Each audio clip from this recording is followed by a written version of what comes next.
Motorsport will provide the latest update for Romain Grosjean and the FIA. Lewis Hamilton will miss this weekend's race. George Russell's in his place. We'll explain all about the happenings that's going on. And Formula E, we have Jack from Formula E Zone joining us. All that right here on Grid tonight.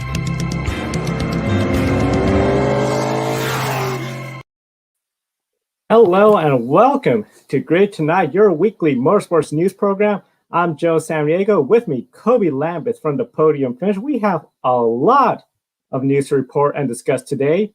We encourage everyone to participate in the chat. We'd love to hear your questions, your thoughts, and opinions on all the stories we're reporting on.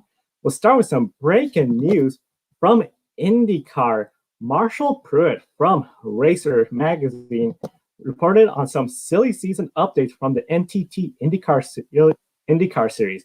Dale Coyne Racing and Santino Ferrucci are not likely to be together next season. This is due to a reduction in personal sponsorship on Santino Ferrucci. Of course, a lot has been going on with the pandemic, the economy.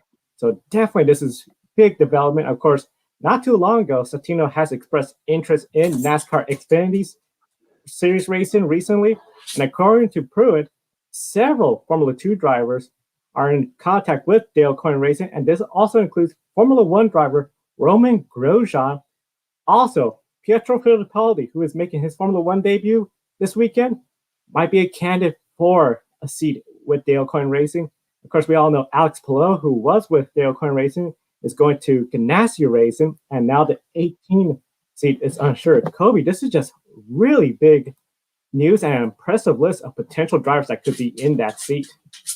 Yeah, Joe, some big news here, and I'm just gonna go down the list one at a time because this is some crazy development that Marshall Pruitt brought attention to regarding the IndyCar silly season, and yeah, but there's been some shaky things going on with Santino Ferrucci and Dale Coyne Racing, because it looked like they might come back, join together for another season, but right now, surprisingly, it's looking like it's unlikely because when we last reported on Santino, it seemed like he was going to continue full time with Dale Coyne Racing and run a few NASCAR races here and there, specifically at Bristol Dirt and the Charlotte Roval. But if Santino Ferrucci is not going to be with Dale Coyne Racing next season due to sponsorship woes, then Santino might want to start looking for a NASCAR Xfinity ride or sports car in another discipline of motorsports. Yeah, and Santino doesn't have any experience in stock car racing, and we've seen time and time again where we've seen open wheel drivers try to come over to NASCAR, and the transition has been really rough. I think it would certainly be interesting to see what Santino Ferrucci could accomplish in NASCAR. I'm sure he'll probably want to try to stay in the IndyCar series, but NASCAR might be his only option for this year because a lot of these seats on the IndyCar grid are running out, especially when you have a Formula 1 driver, Romain Grosjean, who's been looking for a seat, and Kevin Magnussen, although it looks like he's going to be racing a Cadillac and IMSA with Ganassi. Yeah, Magnussen expressed interest in racing in IndyCar as well. And if a seat come available and he's able to put together a budget, you never know what could happen. And the real shocking part to me was Sim Pruitt mentioned that several Formula 2 drivers, front-running Formula 2 drivers, contacting Dale Coyne Racing for his seat. And I think that's huge because there's some big name Formula 2 drivers over there. We know we got Callum Milot running up there. He unfortunately didn't get the call up to go to Formula 1. And another name that sticks out to me is Louis Delatraz and also Luca Ghiotto as well. I'm not sure which Formula 2 drivers it could be, but definitely when you got drivers from Europe looking at IndyCar, that's definitely a big deal. And also another name that I found to be really interesting was Pietro Fittipaldi, who's making his Formula 1 debut this weekend for Haas F1 in place of Romain Grosjean. And we all know Pietro Fittipaldi and Dale Coyne Racing have a lot of history together. A couple of years ago, Pietro ran a few races with Dale Coyne in IndyCar, and then he decided to go back to Europe and get on the path to Formula 1 again. And we're going to talk a little bit about Pietro later in the program, but with Haas announcing a new driver lineup, it doesn't appear that Pietro is going to have a lot of opportunities to race in Formula 1 moving forward. So definitely, Joe, a lot of news going on, especially in the IndyCar silly season. Yeah, and those are some big names that you mentioned as well. that could be in contention for that seat. It's going to be really interesting to see how this all pans out. A lot of big names that could be in that seat. And of course, IndyCar, they'll be happy to have one of those names in there. This is definitely a story we're going to be following and most likely having some additional updates on Saturday's program of Grid Life pre-race and news. Yeah, definitely. And starting off with the rest of our program, we're gonna provide an update on Romain Grosjean. And on Wednesday morning, Romain Grosjean was released from the hospital. Sunday after Grid Live post race, it was confirmed that Grosjean had suffered no fractured bones. Very shocking, but good news following such a horrific crash. Minor burns on the outside of his hands, and Grosjean actually released a video thanking everyone for their support and calling the Halo device the greatest thing in Formula One. And the last time we were on the air, we were still processing everything that happened only hours ago, and everything was so fresh and raw. Now, several days later, what are your current thoughts about Grosjean's crash?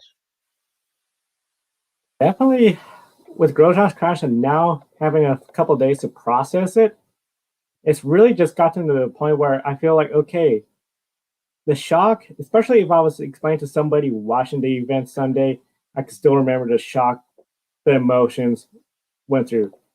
Now I am starting to be finding myself more focused on the upcoming race weekend, following all the motorsports news.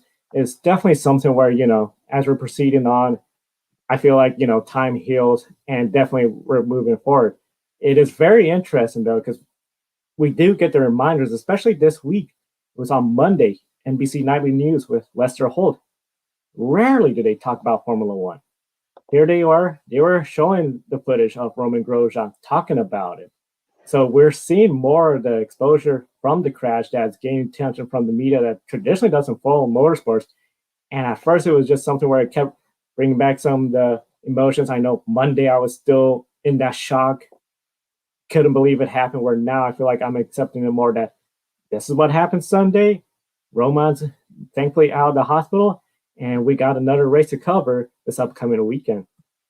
Yeah, and that's the crazy thing about how everything works out. You see a crazy, scary crash like that, but at the end of the day, you have to move on and move forward. Yeah, in the day after the crash, I was still, looking at all the images and videos online, just still shocking disbelief, trying to dissect the accident and still thinking, how in the world does a Formula One car crash through an Armco barrier and split in half with the fuel cell igniting a large fire like that? It's still mind blowing right now thinking about it. But at the end of the day, really glad to see Romain Grosjean released from the hospital and looks like he's going to be okay. And if he wants to, be able to continue racing. And we know many others are still sharing their feelings and expressing such great relief about it that Grosjean's all right. And we also know many are also expressing the displeasure of the images from the crash being rebroadcasted all over the internet. And this includes Daniel Ricciardo, who is furious at FOM for showing the replay over and over again. And the images of Grosjean's crash made the front page of many newspapers all over the world that generally don't even feature Formula One or motorsports in general. And Joe, in the world of journalism, is there a fine line between what's acceptable and unacceptable to post on an ethical level? That's a really great question, especially since we see the images in journalism that doesn't cover motorsports traditionally. Now, we do have a comment from a viewer who wrote, "It took time for the crash to settle. It was a big shock, but it settled down after a few days, and the footage of him out of the hospital helped." One of the things, of course, a lot of the media that were covering the news story, they were also showing the videos of Romain Grosjean saying hello, thank you to the fans, and everyone's sending him the best wishes. When it comes to the media and journalism, especially, I feel there is a fine line. Of course, the job in journalism is to report to everyone on the news story. This was a big news story, no doubt about it. As you mentioned, the shock of the modern day Formula One car exploding like that. This is something that, if you watch Formula One in the 70s, it was a bit unfortunate to say. It was common to see a Formula One car in the 70s catch fire and be engulfed in flames like that. One of the things as well too, this is definitely a story that while we hate to be talking about a serious crash where somebody got hurt, but they're back, hopefully racing again, it's a better situation than saying the story of we had a serious crash and the driver didn't perish. It will still get the same media attention, but for much more of the wrong reasons.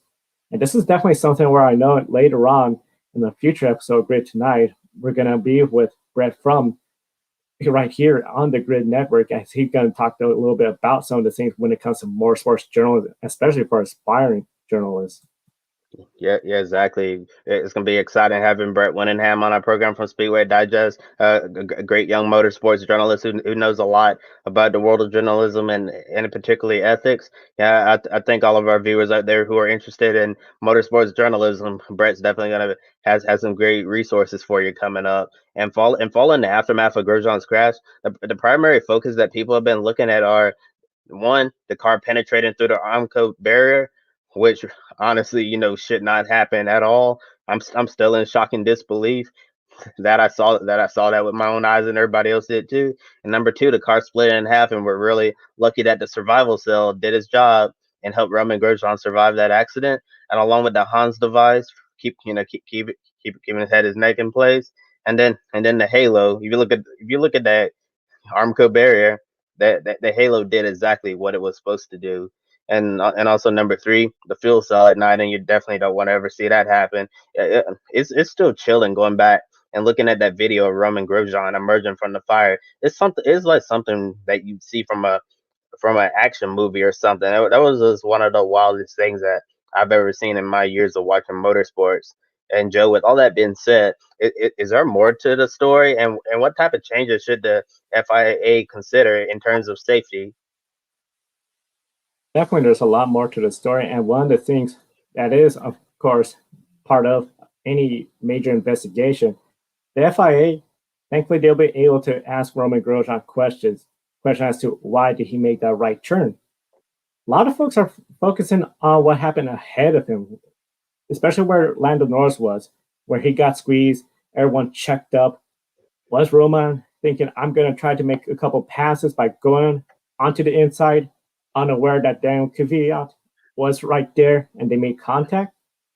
And then, of course, if they could conclude that this was part of it, the way that wall was angled and the racetrack, unless you had a serious malfunction or this accident where Roman was crossing over and then that made contact with the wheel and hit that wall, this could be somewhere in the future they'll consider, okay, even though vehicles will be exiting this corner, what if we had a repeat of something similar to Roman Grosjean? Do we need this wall this close? That wall was so close, it didn't allow a lot of time for Roman Grosjean's car to slow down. So this definitely could help Formula One when it comes to, okay, let's look at where the inside, outside walls are, project where the vehicle's trajectory coming out of the corner is, but also anticipate in case something like what happened to Roman Grosjean was to occur, and all of a sudden you have a vehicle at a much shorter distance heading towards a guardrail. Yeah, and once again, the FIA said they're doing a deep investigation. I repeat, a deep investigation. I like the sound of that because I know they're going to be taking this very seriously, and we're definitely going to be following the investigation, and reporting on any updates that come out from the FIA. And as we know, Roman Grosjean will not compete at the Bahrain Outer Circuit this weekend, or what they're calling the Almost Oval. However, he hasn't been ruled out yet to race in the season finale in Abu Dhabi, and it really seems like he's recovering nicely from this scary accident. And it would be such a shame if that frightening crash turns out to be his final moment with Haas and in Formula One in general. With this future up in the air, doesn't look like he's going to be on the grid next season in F1. But we'll wait and see if he's cleared to race in the season finale. And test reserve driver Pietro Fittipaldi is taking his place with the Brazilian driver making his Formula One debut. And it's certainly been an interesting career for the grandson of Emerson Fittipaldi. He started off his career in stock car racing and won the track championship at Hickory Speedway in what is now called the NASCAR Advanced Auto Parts Weekly Series. Then he went over to Europe and pursued an open wheel racing career on the path to Formula One. And recently he competed in series such as the NTT IndyCar Series part time in 2018, and last year a full season in DTM. Now a test and reserve driver for Haas F1 who got the call what goals should Pietro Fittipaldi set for his Formula One debut, especially since this could be one of the very few opportunities that he'll ever get to race in a Grand Prix? Additionally, the big thing is bring the car home in one piece. Try to make the best finish as possible. Of course, with Haas, they've been running in the back. If he could score points, that would be huge. This race, especially the almost oval, where they're anticipating sub-minute laps, that slipstream, if he could have a really good setup, get really comfortable in the car, I could see maybe a 10th or a 9th place finish. We don't know how crazy that race is going to be. We could see where we might have a lot of vehicles not finish the race. Keep your nose clean, put in lap after lap, and try to make the best of it. My goal would just be to finish, and if you could get a 10th place or a 9th place, that would really exceed expectations. And the fact that we got this almost oval race, I think could really work to his advantage. Yeah, definitely. I think it could work to his advantage as well. And with Pietro Fittipaldi, looking at the way things are going with Haas, we'll get into the Haas 2021 lineup a little bit later in the program, but with the way things are looking, it looks like his path to Formula One is going to be closing soon. So I think yeah, should go out there and do the best job he can. Also, at the same time, I think he should just have fun because we don't know how many more opportunities he's going to get to drive a Formula One car. Romain Grosjean might be back for the season finale in Abu Dhabi, and Fittipaldi might only get one start in Formula One. So yeah, so I think he definitely needs to go out here, make the most of it, and if Grosjean isn't able to go at Abu Dhabi, Fittipaldi gets another opportunity, then that's great for him. Go out there and enjoy that as well. Yeah, kind of reminds me of the time when Alexander Rossi got to make a few starts in Formula One for the Manor operation. Yeah, and although Rossi, that wasn't able to stick around in Formula One for long term, but he still got to achieve his dreams and be a Formula One driver. And I'm sure when the lights go out and away we go, as they say, Pietro Fittipaldi is definitely going to remember that moment forever because on Sunday he's going to be a Formula One driver competing in a Grand Prix. And going back to Romain Grosjean one final time, we all know that crashes like his are life changing, and it really puts many things into perspective. We know Roman is married with kids, a family who almost lost a husband and a father. And Grosjean is rumored to be a finalist for a seat at AJ Foyt Racing in IndyCar. And we learned from Marshall Pruitt's recent update, he's also spoken to Delcorn Racing as well. So Grosjean definitely has options in IndyCar if all things turn out correctly. And although he has been open minded about ovals recently, we know they can produce some pretty scary crashes. And after the Bahrain incident, I'm wondering if Grosjean wants to continue taking the risk of getting behind the wheel of a race car. Do you see him continuing his racing career after the Bahrain incident, or will he decide to call it quits and focus on family life? That's a very good question. Definitely is just something where if Roman wants to continue racing, whether it's Formula One or IndyCar, he should definitely. Well, of course, for racing drivers, they are in a essentially class of their own when they're in such a high level where they could put the past behind them and continue racing. With that said, though, it was interesting in Roman's interview that he did this week. He said that, he was aware he faced death.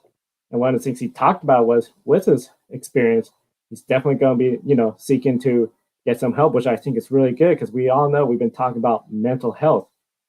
He just nearly died in a crash. And I think for him to be public and say, hey, I'm going to take care of myself so I can continue racing, that includes my mental health. I think that's really brave of him to say. And definitely, of course, we support him in making sure he is healthy, physically, mentally, and ready to race again. If he was to decide, hey, I had a good career, I love my family, I love my kids, and I want to spend more time with them, everybody, I think, will support that. It is Roman's decision to decide whether he wants to race or not. I personally would love to see him again at Abu Dhabi making one final Formula One start. If he decides to go into IndyCar 2021, everybody will be excited to see him. We'll welcome him. Of course, definitely we'll be looking forward to seeing him run IndyCar if that's his decision. And that's a decision we will respect. Yeah, Joe, you absolutely nailed everything right there, all the points. And at the end of the day, no matter how you feel about these type of situations, it's Romain Grosjean's decision ultimately. If Grosjean wants to continue pursuing a Formula One career, wants to go race in IndyCar or endurance racing at Le Mans, then he should do that. But after this crash, as I mentioned, these type of crashes are life changing, and it makes you think about things that you probably never thought about before. And if he looks at everything and decides that they'll be like, wow, I almost lost my wife and my kids, and they were gonna go on without me. And if he decides that he wants to, not race again and wants to just focus on being there for them, that's something that I'll totally respect. I think a lot of people ultimately will end up respecting that because it's his decision, it's his life, and his racing career, and whatever is next for Roman Grosjean, I'm sure his next decision is going to make him very happy. And moving on to our next story, on Tuesday morning, a major bombshell dropped, shocking the entire racing world. Seven-time Formula One world champion Lewis Hamilton tested positive for coronavirus earlier in the week after experiencing mild symptoms. Hamilton is currently in quarantine until he recovers, and we definitely send Lewis best wishes in his recovery and hope to see him back on track soon. And Mercedes announced that Williams driver George Russell has earned the promotion to replace Lewis Hamilton this weekend alongside Valtteri Bottas. And Russell has a lot of potential to be a great F1 driver someday. A lot of people speak very highly of George, and he's definitely showed us a lot of talent from his days winning the GP3 and Formula 2 titles. But he hasn't been with the top Formula One team until now. And yeah, George has been tasked with helping Williams go from the very back of the grid, and try to help them improve so they can get closer to the front of the grid. And Mercedes Formula E driver Stoffel Van Dorn was scheduled to travel from preseason Formula E testing in Valencia to Bahrain. So a lot of people believe that he would be the ideal replacement, leaving Russell at Williams. Do you think Mercedes made the right call to give George Russell an opportunity to drive the fastest car on the grid? I do see it being the correct decision to give George Russell the opportunity to drive the Mercedes.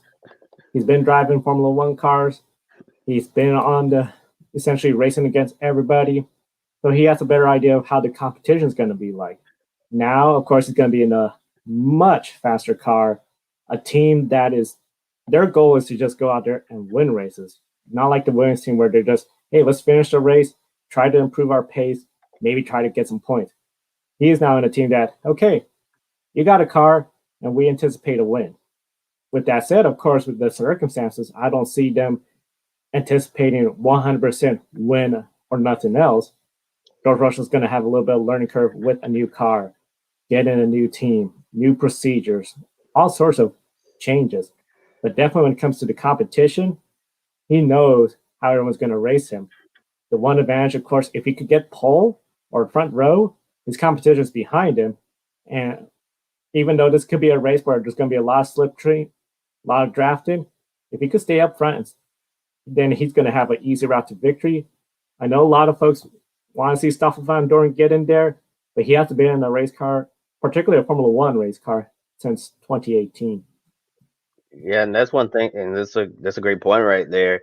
Yeah, Stoffel Van Dorn, he's been doing extremely well over in Formula E, but George Russell has experience in the 2020 version of the Formula One cars, and Russell's ran all of the races this season, and and when I look at George Russell, I see him as the future of Mercedes. I think whenever Lewis Hamilton decides to retire or the team decides to move on from Valtteri Bottas, I think George Russell is gonna be the next driver up at Mercedes. And I do think that this is a great opportunity for Mercedes to see what they have in George Russell. They see what he's been able to do with Williams to try to maximize the potential of their car. And now that he's gonna be in the fastest car, it's certainly going to be interesting to see what he can accomplish in Bahrain. And maybe George Russell will shock the world and win on debut for Mercedes. I'm sure a lot of people would go crazy and start screaming and jumping up and down if George Russell was able to win with Mercedes in Bahrain. And with Russell again promoted to Mercedes for the weekend, Williams needed to find someone to take his spot alongside Nicholas Latifi. And Williams ended up choosing its reserve driver, Jack Aitken, who races in Formula 2 at Campos Racing. And Aitken has won a few Formula 2 races in his career. and finished fifth last year in the championship. Although he hasn't really had a strong 2020 Formula 2 season, I think he'll take making his Formula 1 debut as a huge victory over everything that's happened in Formula 2 this year. What should we expect from Jack Aitken in his Formula 1 debut? Debuting with Williams, and concerning the state Williams in, biggest thing, finish the race, try to gain experience. It could be a similar situation to Fittipaldi. It could be your one Formula One race, and then that's it. Make the most of it. Learn everything you can. Have a good race. If this is a crazy, unpredictable race, if you keep your nose clean, keep the car in one piece, you're going to really start to stand down. And this race could be really unpredictable. I mean, earlier I predicted we might see a Haas at this point. We know sometimes things go crazy. We might see a Williams score a point. But I think for Jack, big thing is just enjoy the experience, learn from it, and then definitely just complete the race, finish all the laps. Yeah, definitely. I think that's gonna be the best thing for Jack Aitken to do. You go out there, try your best, have a great time, complete all the laps. Because Jack Aitken, he's a little bit older than a lot of the other drivers who enter Formula One. So this very well could be one of his only shots to ever race in Formula One, kind of like Pietro Fittipaldi. There's not really a path for him to get a full time seat in Formula One next season. I don't know what 2022 is going to look like, obviously, but as of right now, there's not really a clear path for either Pietro Fittipaldi or Jack Aitken on the grid. So I think the best thing you can do is just go out there, have a great time, and if it's your only race, at least you can say that I was a Formula One driver, and not many drivers all across the world can say that they were able to race in Formula One. So even if it's just one race or two races, that's still a huge accomplishment because most drivers don't get to race in Formula One. And now taking a look at Valtteri Bottas, we all know that Valtteri has faced a lot of criticism over the years, and he's often compared to his teammate Lewis Hamilton. Yeah, because both of them drive the fastest cars on the grid, and we know Hamilton also clearly gets the best of him most of the time. And people wonder how Valtteri cannot get closer to Hamilton in terms of performance because the cars are the two fastest. Yeah, and I'm sure Valtteri is really tired of hearing it all the time. I know if people were saying that about me, I'd feel the exact same way. And it must be frustrating for him that Mercedes doesn't seem to commit to him long term instead of giving him a longer contract. They're doing like these little mini contracts and stuff. Almost like year to year. And George Russell will definitely have some pressure on him this weekend to perform and show Mercedes that he should be considered for a future full time seat with the Silver Arrows. Do you think Valtteri Bottas will have a ton of pressure on himself as well, not wanting to get outperformed by George Russell? Yes, especially as you mentioned, the mini contracts, the 1 year deals. If George Russell was to go out there, pole, lead most laps, win, Valtteri Bottas will be under a lot of pressure about his spot beyond 2021. Honestly, I know prior to the start of the season and then prior to the pandemic, which delayed the season, I was wondering how much of a hot seat Valtteri Bottas will be in to perform in 2021. Of course, everything with the pandemic has changed, and then it was announced he will return to the seat 2021. But now this is George Russell's golden opportunity. Go out there, make the case that, hey, for 2022 and beyond, I should be in there. So even if Lewis Hamilton does return 2021, 2022, he could be racing there with Lewis. And I think that could be a really big changing point when it comes to Lewis Hamilton, if he's still around racing at 2022, with teammate George Russell, who has a lot of potential and really wants to prove I belong here. Look how much I could bring to the team, and look at me watch it and win these races. Yeah, definitely. I think like you said, if George Russell goes out there, wins the pole, goes out there, leads almost all of the laps and wins and and sets a faster lap time than Valtteri Bottas, then there's certainly going to be a lot of pressure on Valtteri moving forward because with George Russell, but George is set to have a great future, a great long term future in Formula One, and I'm sure if George Russell was offered a contract by Mercedes, it would probably be a lot longer than anything Valtteri Bottas could get from the Silver Arrows. So so George Russell is really the future of Mercedes, and I think Valtteri Bottas has done a solid job given all the circumstances. But when you have this youngster like George Russell who has a ton of upside come into the organization, it's definitely going going to be a lot of pressure on both drivers this weekend. It's certainly going to be interesting to watch how all of this plays out at the Bahrain Outer Circuit. And Joe, before we move on to the next topic, I wanted to share something that Romain Grosjean just posted on Instagram. He wrote a reflection on what's happened in the past few days.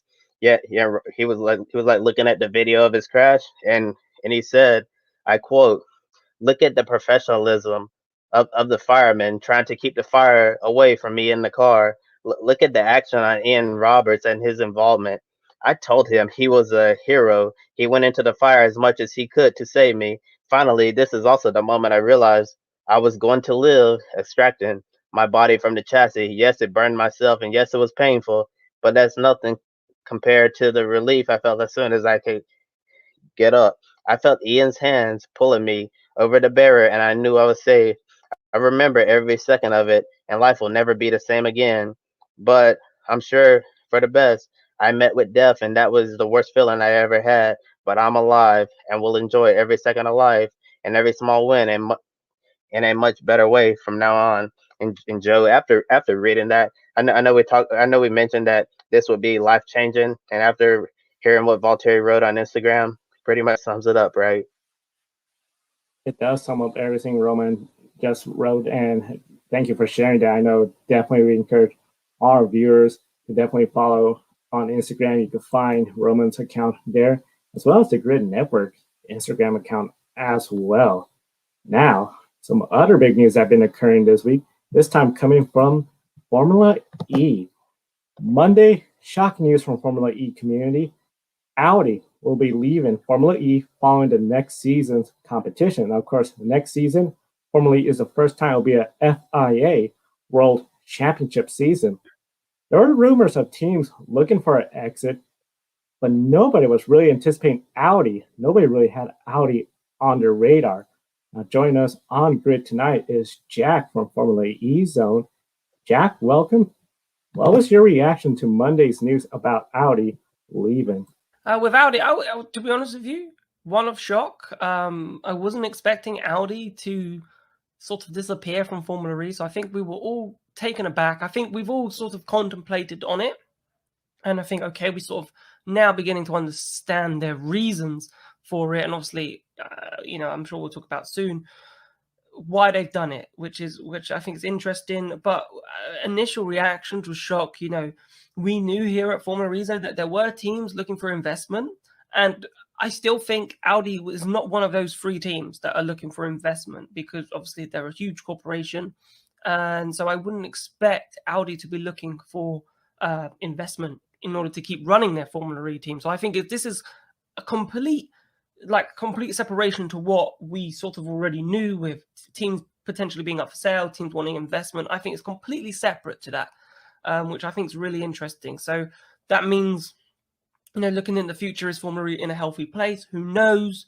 Because obviously, teams are having to sign up to the Gen 3 era, and Mahindra are the only one to do that so far. Obviously, it's still early days. We've got 2 years for teams to sign up, but that means there's a chance for maybe other manufacturers. So if Audi pulling out for other exciting things, then what's stopping another manufacturer, for example, pulling out and going elsewhere, if they don't have to commit at this precise moment to Gen 3. So I think, but still overall, one of shock. Was not expecting it. Obviously, it's been fabulous having the big name manufacturers of Audi, Porsche, BMW, Mercedes. It's been so competitive, and to have all those names has been a real coup for Formula E. But now that Audi have gone, I think it's a shame. I think it's a shame for Formula E that Audi have left, because, as I said, that was just brilliant having those four names, and now that we've lost one, I think that's just a bit sad in overall. Yeah, definitely seems a bit sad. And then, as you mentioned, with the Gen 3 and other manufacturers leaving, well, this morning, BMW, now they're leaving as well. I wonder if this is a case, as you mentioned, about the Gen 3 car, and also the teams not having enough room for development. Of course, with Formula E, Whereas with Formula One, the teams, the sky's the limit on what they could develop, parts and everything. Formula E is very restricted to what the teams can and cannot do. Kobe, are teams like Audi and BMW really wanting the open development to try and have a competitive edge? And how should Formula E respond to this issue?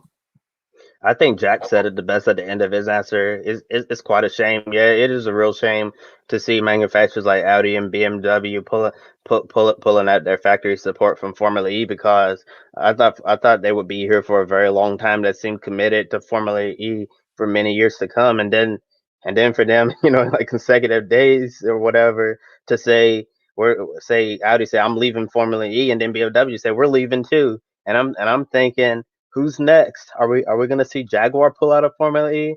We're going to see Porsche go too?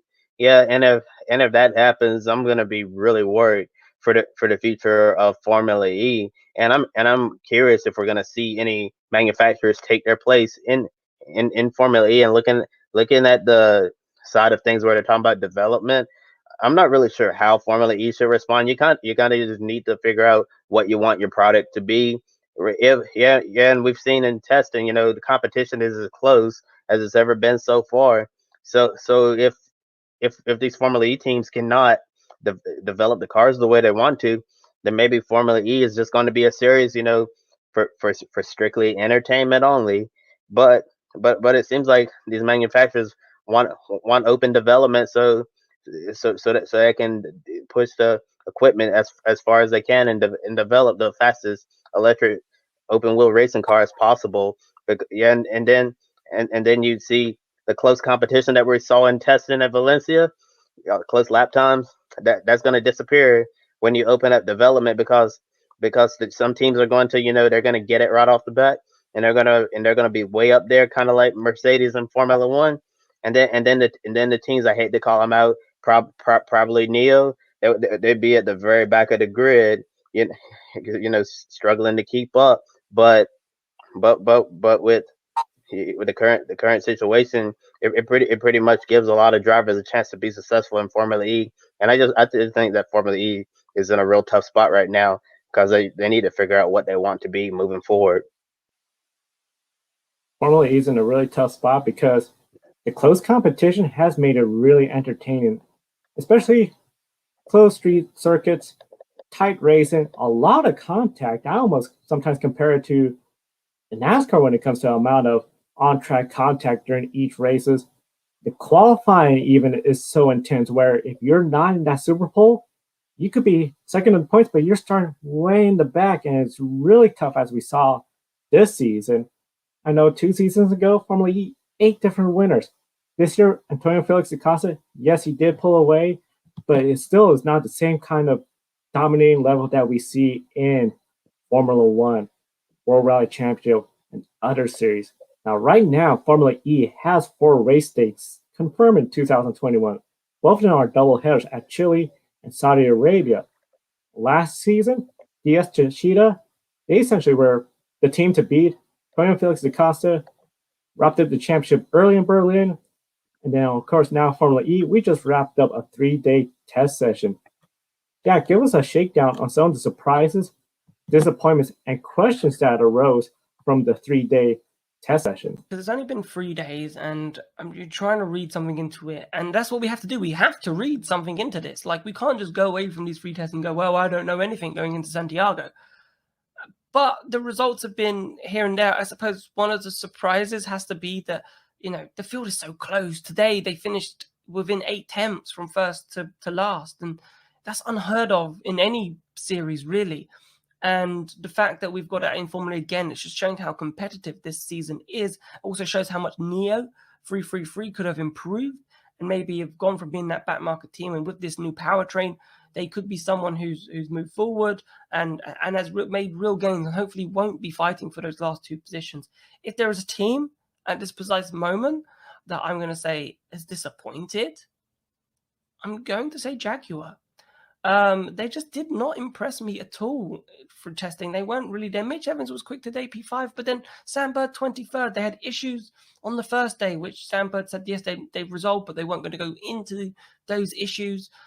too much. And obviously, they've made this marquee signing. They've got Sam Bird and Mitch Evans. They've got a driver lineup that can fight for a championship. They do. But if they don't have a car, then it's just wasted. And it would be such a shame to see Mitch Evans and Sam Bird fighting in the midfield. But that's what that car looks like at the moment. You know, Porsche look okay as well. I don't know. It's been very hard to read. Tech Cheetah looks strong again. BMW looks strong again. So it looks like the usual candidates up front. It's just who is going to be that third or fourth team? And, you know, Jaguar were thereabouts for that third or fourth team last season. And it looks like they may have dropped behind Audi. They could have dropped behind Nissan. And all of a sudden, then you're the 7th or 8th fastest team. And all of a sudden, it's gone from being a really good potential season for Jaguar into a disastrous one. Yeah, Jack brought up some great points right there. Jaguar very disappointing in preseason testing in Valencia, and we have to think about Sam Bird making the decision to leave Virgin Racing and go over to Jaguar, thinking that was going to be a great move for him. And if testing's any indication of what this season could be, a lot of times you can't really read much in the testing. You just have to wait till the season starts. But if testing is a preview of what Jaguar season is going to be like, Sam Bird might be regretting his decision to go there. I know it's a big deal driving for a brand like Jaguar and all of that, but if they see some struggles throughout the season, it might be a long, painful season for Sam Bird. And another one of the surprises that I noticed, I know we've already talked a little bit about it, but the close competition, it was, you know, just it's remarkable. Like Jack mentioned, it's almost unheard of now in motorsports in any series to see them that close in lap times, and that definitely is going to produce a lot of entertaining racing. But then when you try to make your product strictly on entertainment, that's why you might see manufacturers like Audi or BMW pull out, because they want open development like Formula One, so they can keep on developing those cars and make them a lot faster instead of being so restricted. Yeah, and it's been great with Formula E been very competitive, because for the most part you don't really know who's going to win or who's going to finish on the podium second and third, and that's the element of Formula E that I like. And on the other hand, I do understand manufacturers wanting to invest and develop their cars, you know, make them as fast as they can possibly be. Yeah, but then I also fear that Formula E it'll become like Formula One or any other racing series, where the close competition is just going to, you know, spread out over time, and then the on track product is going to be lackluster. And as I mentioned, I think Formula E might be heading towards an identity crisis soon, where they need to figure out who they truly want to be.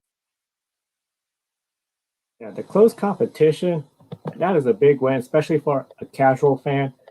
Of course, it's going to be really exciting if you're a casual fan. Next season on CBS, all of a sudden you see Formula E. I have heard a little bit about this. I'm going to watch a race. You see the competition, you're going to get really drawn in. Could be a big win for Formula E. But as you mentioned, teams, especially the teams like Audi, BMW, they have bigger resources, more muscle that they want to show how much they could openly develop their cars, push the edge, and try to gain that competitive edge. So definitely this is something, as you mentioned, identity crisis.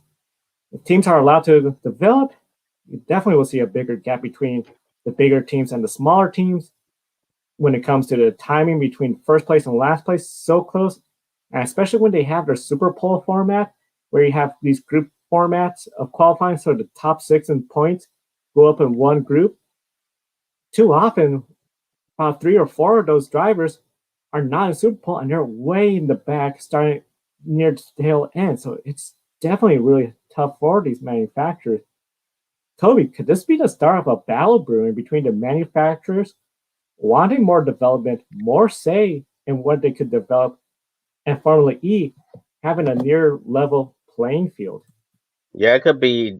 Yeah, it could be definitely the start of a battle of all sorts. As we know, in the racing world, there's a lot more than racing that goes on, and behind the scenes, often we see politics take place in racing. I really hate when this type of stuff happens, but sometimes it's just not avoidable. You have politics come into play, and then you have manufacturers come into the drawing board, and they're like, we'll stay in Formula E if you open up development so we can get the most out of Formula E. And while others are like, we like it the way it is. We don't have to spend a lot of we don't have to spend as much money where we are, and we're competitive. Yeah, so to every argument, there's always two sides to the equation. But ultimately, it's going to be interesting to see who ends up winning this argument, because whoever wins, this is definitely going to determine the course of Formula E. Is Formula E going to continue the success that it's seen in growth over the last few years, or is Formula E just going to fall flat on its face? And I really hope it doesn't come to that. It would be such a shame, because Formula E, came up in the mid 2010s. I watched the very first race in Beijing. Never forget that the crazy ending. Nick Heidfeld went flying in the air. That was insane. And to see and I remember the time when they had to swap cars in the middle of the race, and now they don't do that anymore. Just to see how far Formula E has come in under 10 years. This is absolutely amazing for a brand new racing series, and it would be such a shame if the current situation end up leading to Formula E's demise. Yeah, it would be a tough shame. I know Formula E, the formula seems to be working where competition is close. Slowly, they've been developing more. The battery, of course, has improved where they no longer switch the cars. It has really grown over the last seasons. And a lot of the time is still about this upcoming season. Of course, Audi will still be racing this season, but after this season, they're out. With Audi, of course, we know they have a long racing history. They've won 24 Hours of Le Mans over 13 times overall. Second all-time next to Porsche, who has 19 wins. 11 overall wins in the Mobil 1 12 Hours of Sebring. Of course, that wasn't too long ago due to the pandemic. 12 Hours of Sebring was last month. Petit Le Mans, they won that 5 times. And after exiting LMP1 several years ago, they'll be returning to their top-tier prototyping racing. Now it's the Le Mans Hypercar, but they've committed to the Le Mans Daytona, the LMDh Formula 4 2022 LMDh. Prototypes will be eligible for both IMSA and the FIA World Endurance Championship. Audi plans to return to Le Mans and has planned for the Rolex 24 Hours at Daytona. We'll see them battling the likes of Toyota, Peugeot in France, and potentially IMSA teams represented by Acura, Cadillac, and Mazda on the high banks of Daytona. Kobe, is this the right time for Audi to return to high-level prototype racing?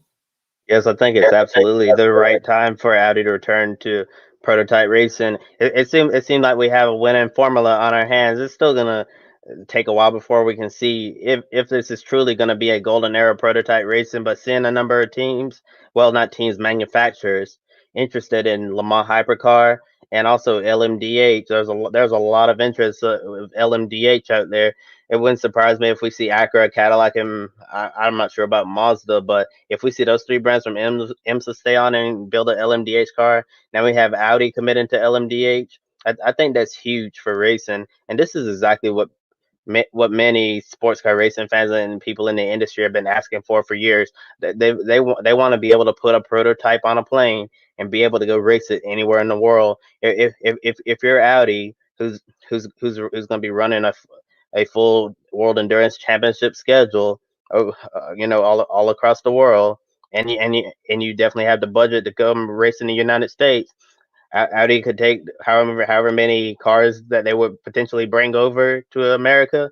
Yeah, Audi could put their WEC LMDh prototypes on a plane and fly them to Florida, and they could race them on the high banks of Daytona and go against some of the IMSA teams like Wayne Taylor Racing, Action Express, Meyer Shank Racing, JDC Miller Motorsports, and be going for the overall win. And I'm sure, and that would definitely be really exciting to see Audi. Or even if Toyota and Peugeot wanted to come play at the Rolex 24 as well, I think the Rolex 24 would become an even much bigger event than it already is if we see the major players in the WEC come over to try to win Rolex watches in America, and also vice versa.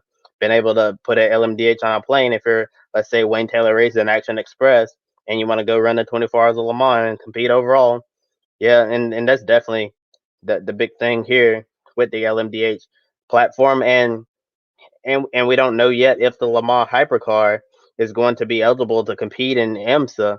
but they're waiting to see what the balance of performance window is going to be like, and hopefully all works well so we can see both prototypes balance, so we can potentially see a golden era prototype racing. And Audi's had so much success at Le Mans.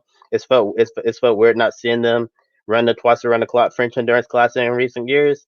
But knowing that they're coming back, I'm sure that they're going to be taking the fight to Toyota and Peugeot for the overall victory once again. They'll be taking the fight to Toyota, Peugeot overall. Definitely, this is a story we're definitely going to be following because it looks like this could be a really big story leading into 2021 and beyond. And of course, we encourage everyone, if you're especially new to Formula E or everything Formula E related, Formula E Zone, go visit them. Their website is in our video description, as well as their YouTube and Twitch channel. Jack has a great team there. They do a magazine as well on everything that's Formula E related. Thank you, Jack, for being on our program today. Yeah, of course. So, if you're new to Formula E and haven't found Formula E Zone yet, then come and visit us at www.formulaezone.com. We have a Discord link. Come and join the community. We have a great budding community on Discord. If you have Discord, come join us. We have the FEZ show on YouTube, so we're on YouTube as well. So there's plenty of avenues that you can find Formula E Zone on. So if you haven't found Formula E Zone yet, then what are you doing? Because I don't want to blow my own trumpet, but it's one of the best sources of news for Formula E, so you won't be disappointed. Thank you, Jack. Really glad to have you a part of the program, working with us at GRID Network, and can't wait to be talking more Formula E with you in the future. And looking at our next story regarding Haas F1, in the last couple of days, we've seen the Haas F1 team announce their drivers for 2021. And with experienced veterans Romain Grosjean and Kevin Magnussen departing the team at the end of the season, Haas is heading into next season with not one, but two rookie drivers graduating from Formula 2. And those two drivers are Nikita Mazepin and Mick Schumacher as they complete the driver lineup at Haas. Starting with Nikita Mazepin, he's definitely going to be bringing a ton of fun into Haas, something this team desperately needs. And Mazepin has experienced some success in the junior categories, won twice this year in Formula 2 and currently sits third in the driver's standings.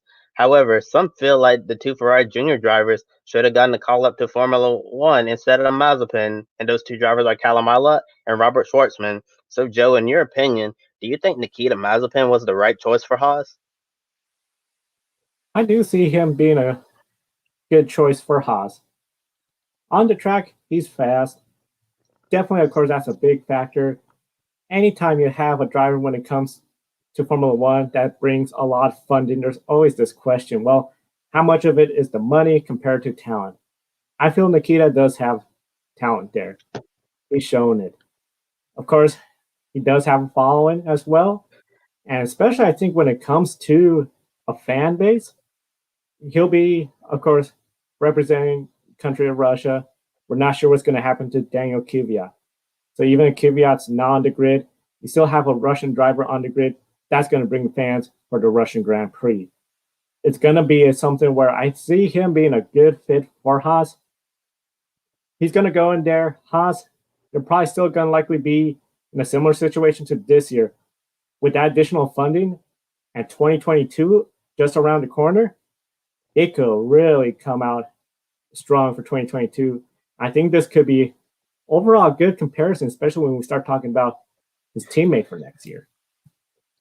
Yeah, definitely. I do think that Nikita Mazepin was the right choice for Haas moving forward. If we're thinking about long term here, heading into 2022, like you mentioned, and yes, I do believe that Nikita Mazepin has talent. And I do think that some people unfairly, label him as just a driver with a lot of money. I do understand the argument that Callum Ilott or Robert Schwartzman could have gotten a call up to Formula One. I think both of them are great talented drivers in the Ferrari Junior Driver Academy. I do think that Callum Ilott should have gotten a call to Formula One this season, but it's going to be interesting to see what happens with his career next. And I do think Robert Schwartzman has a lot of potential. I do think that he needs to stay another year in F2, and maybe the following year, 2022, he'll get a shot to be on the Formula One grid, and the same for Callum Ilott. And looking at the next driver in the Haas lineup, finally, the Schumacher name is back in Formula One with Mick, and he'll certainly get plenty of attention being the son of the all-time great Michael Schumacher. And so far, we've seen quite a pattern develop in Mick's racing career. His rookie seasons are usually nothing spectacular, but he continues to get better and better over time as as he gets more track time and experience.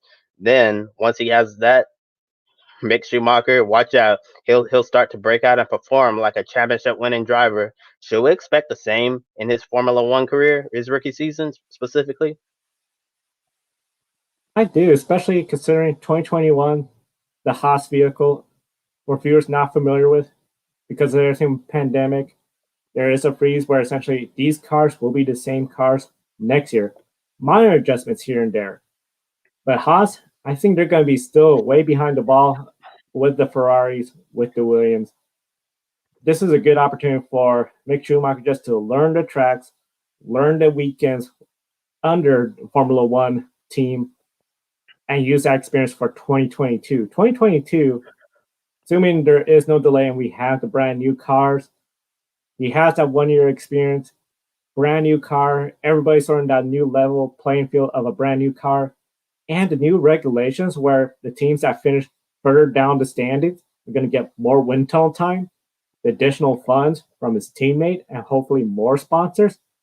He could really set himself up to have a really good 2022 season with Haas, a strong season. And then after 2022, I think the sky's the limit. If he has a good season at Haas 2022, you could see him with a bigger team. Of course, a lot of people anticipate him with Ferrari someday. Or maybe, depending on what's going on with Ferrari, he could maybe even still be with Haas, but maybe Haas will now be such a competitive team that they will be contending for wins. Yeah, definitely. I think yeah, like we did with Nikita, looking big picture here, you have to think about long term, especially with the new regulations coming in. A lot of people are excited, and when the new regulations come in, we don't know who the front running team could be. Yeah, you mentioned that about Mick Schumacher potentially going to Ferrari someday because he seemed destined to be a Ferrari driver. But let's say with the extra wind tunnel time you mentioned, with Nikita Mazepin bringing in a lot of fun into the organization, it could definitely set up Haas well heading into the new era. And if Haas is able to become so competitive, maybe Mick never leaves Haas, and if Ferrari doesn't get better based on their form this year, then maybe staying at Haas might be a better option for Mick Schumacher. But I do think that he's in a low pressure situation right now at Haas. Two rookie drivers, we're definitely going to expect them to make some mistakes next season as they're filling out the car and learning the Formula One lifestyle. Yeah. So I think next season gonna be not a lot of pressure on Mick. We shouldn't really expect too much from him if he can get in the points a couple of times. That definitely be great. And I do think that Haas is gonna perform next year a lot like they did this year. Maybe they'll be a little bit faster, but I don't anticipate such a huge jump where they're going to be, fighting for seventh, eighth on the grid every week. But I do think that Mick is going to be able to go out there, use year one as a chance to learn these Formula One cars, how everything works on the track in Formula One, and then year two rolls around, year three, I think we're going to see Mick Schumacher develop into the driver we all know that he can be. It's definitely going to be a progression to see Mick Schumacher develop each and every season. Definitely something to look forward to in 2021. One of the big things, of course, with Lewis Hamilton testing positive for COVID-19, this essentially brings the exciting end of the GRID World Motorsport League to a bit of a more ironic, odd conclusion. If Lewis Hamilton doesn't return for the Abu Dhabi Grand Prix next weekend, he would essentially, not next weekend, but 2 weekends from now, he would essentially clinch the GRID World Motorsport League Championship. If Lewis does return to Abu Dhabi Grand Prix, he'll need a podium finish to secure the championship. If he does not get a podium finish at Abu Dhabi, the European Le Mans Series and World Endurance Championship champion Phil Hansen will take the crown. Now, of course, this weekend we'll see the season finale of both Formula 2 and World Rally Championship. In Formula 2, Mick Schumacher looks set to take the title in Formula 2. He is currently 84th overall in the World Motorsport League standing. World Rally Championships 2020 season was going to come to a conclusion at Monza, with the racetrack and surrounding road area playing host to the final round.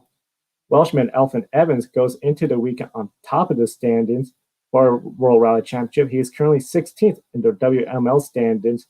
A win in Italy to propel him up to 9th place. We definitely encourage all our viewers to follow the GRID World Motorsport League on Twitter. You can find them at GRID_WML. Thanks for the update on the GRID World Motorsport League ranking, Joe. Now we're going to look at the GRID ranking itself. Following the news of Lewis Hamilton missing the Sakura Grand Prix race, this inadvertently has decided the GRID ranking. Lewis Hamilton would have needed a win or second place to clinch the GRID ranking World Championship, meaning by missing Abu Dhabi, he could score no points and still clinch it. Now with one less race, Hamilton is officially the 2020 GRID ranking World Champion. Joe, for all the new fans out there, can you explain how Lewis Hamilton won the GRID ranking World Championship by missing a race? Yeah, so one of the big things with the GRID ranking, essentially the GRID ranking, as each driver participates in the race, they are scored because there's a set number of points in each race. If they do not participate in the race, it does not count against them. Now, last year, Scott McLaughlin, he had 2 did not starts that did count against him. That was because he participated in that weekend's practices. Even one race he qualified, was unable to start due to a crazy accident right before the start of the race. So the GRID ranking rules, if you don't participate in any of the weekend activities and at least 3 days before the race, you're declared not to be racing, not participating in there. It doesn't count against you. With Scott McLaughlin last year, he was scheduled to do the Gold Coast race and the Adelaide race. Gold Coast, he crashed out with a horrendous crash. Thankfully, it was okay, but didn't participate that weekend. And then, of course, Adelaide hit road coming towards the grid. A freak accident, didn't start. So that costed him the championship. Lewis, it was announced essentially already that he won't be racing. It's definitely within more of that 3-day window. So this race weekend doesn't count against him. Yeah, and in the 4 years of the GRID ranking, Lewis becomes the third racer to win the World Championship. In 2017, NASCAR driver Martin Truex Jr. won it over MotoGP racer Marc Marquez, and Marc Marquez responded swiftly by winning back-to-back GRID ranking World Championships in 2018 and 2019. Unfortunately, we didn't get to see Marc Marquez make it a three-peat this year as he went out for surgery, and definitely hoping to see Marc Marquez return strong next season. So we can see if he can try to win another GRID ranking World Championship. And now in 2020 with Lewis Hamilton finishing ahead of Scott McLaughlin, and he's finishing second for a second consecutive year in a row. Joe, Lewis Hamilton, Scott McLaughlin, absolutely great seasons, remarkable drives by both of them. What's your initial impression of the 2020 season in regards to the GRID ranking? The 2020 GRID ranking season, of course, as every racing series has experienced this year, the pandemic has sort of reared its ugly head and infected it. The first Sunday of April was when the first week of the GRID ranking came out. So we had a GRID ranking, but there was only 5 series that were scored because we didn't have MotoGP, Formula One, and correction, IndyCar wasn't scored. So we only had 4 series. Of course, the rankings didn't update until May when we started seeing more racing. And now here we are. It seems like almost the most 2020 ending. It could have been the first time in history of the GRID ranking that we would come to the final race weekend if Lewis was to not get a podium at the second race in Bahrain. But with the way everything went, he has secured the championship 2 weeks before the conclusion of the GRID ranking World Championship. With that said, definitely Lewis Hamilton deserved and earned this World Championship. Scott McLaughlin was really close competition as well. Wonderful season with what he did at the Australian Supercar Series. But Lewis Hamilton, he is just on top of it when it comes to Formula One, easily outperforming Valtteri Bottas. We've seen time after time, Valtteri is just not on the same pace, same level as Lewis Hamilton. Max Verstappen, unless Lewis Hamilton has bad luck, he is not really a threat. So definitely I see Lewis Hamilton definitely being a worthy champion. I know for Scott McLaughlin, second place, second year in a row, without a doubt, he had a really great season. If he was to get the championship, I think he would have been worthy too. But definitely, I see Lewis Hamilton, without doubt, being the best driver in the world. Yeah, Joe, definitely. Congrats to Lewis Hamilton winning the 2020 GRID World Ranking Championship. But like I said, both of these drivers equally deserve the championship. Too bad we can't have have co-champions here, because Scott McLaughlin and Lewis Hamilton equally had historic excellent seasons in their respective series in Formula One and supercars. Like I said in our previous shows, it's such a shame that one has to lose, but look at the grand scheme of things. Both drivers enjoyed an incredible season, and as you mentioned, this was the most 2020 ending to the GRID Ranking World Championship that we could get. Yeah, now Lewis Hamilton wins this world championship, and it's gonna be interesting to see if he can come back in 2021 and do it all over again. But with Marc Marquez coming back to MotoGP, he definitely might have a fight on his hand, because Marc Marquez does really well at the GRID Ranking, more than anyone. And on the GRID Live post race show following the Formula One Grand Prix at the Bahrain Outer Circuit, we'll have more information about the 2020 GRID Ranking. Now we're going to end our program with some quick takes. Start out with Daniel Abt announcing his 2021 sabbatical. Daniel Abt's streak of competing in every single Formula E race since the inaugural season will come to an end. He announced that he'll be taking sabbatical from the racing year next year. While his future is uncertain, he said this is definitely not a goodbye from racing. iRacing sensation Ryan Luza returned to the seat of a real-life pro late model for the first time in several years last month at New Smyrna Speedway, and he ended up leading flag to flag, winning the Governor's Cup 50. Now he's back behind the wheel for Snowball Derby weekend. Yeah, we all know the Snowball Derby, one of the most prestigious short track super late model races in the entire country. Yeah, but for Ryan Luza, he's going to be competing in the Snowflake 100 at Five Flag Speedway, driving the number 53 car for Jet Motorsports as a teammate to short track ace. You might call him classy, you might call him nasty. It's Stephen Nasty, and Ryan Luza is going to be sponsored by iRacing. 2021 NASCAR Silly Season update, this time involving Corey LaJoie and Spire Motorsports. Corey LaJoie will return to the NASCAR Cup Series next season, driving the number 7 Chevrolet for Spire Motorsports. Spire expanded to a 2-car operation with the number 7 and the 77. The driver of the 770 Chevrolet will be announced at a later date. The team is likely to align with Hendrick Motorsports, which could really help elevate their performance. Spire has been putting together the pieces behind the scenes to be more competitive.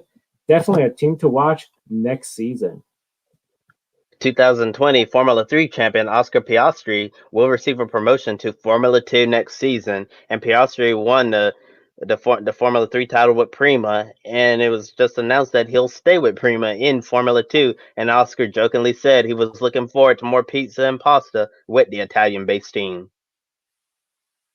AJ Allmendinger is competing next season for Cal League Racing after running a part-time season with the team and series schedule since leaving the Cup Series a couple of years ago. AJ Allmendinger is now again going to be racing full-time.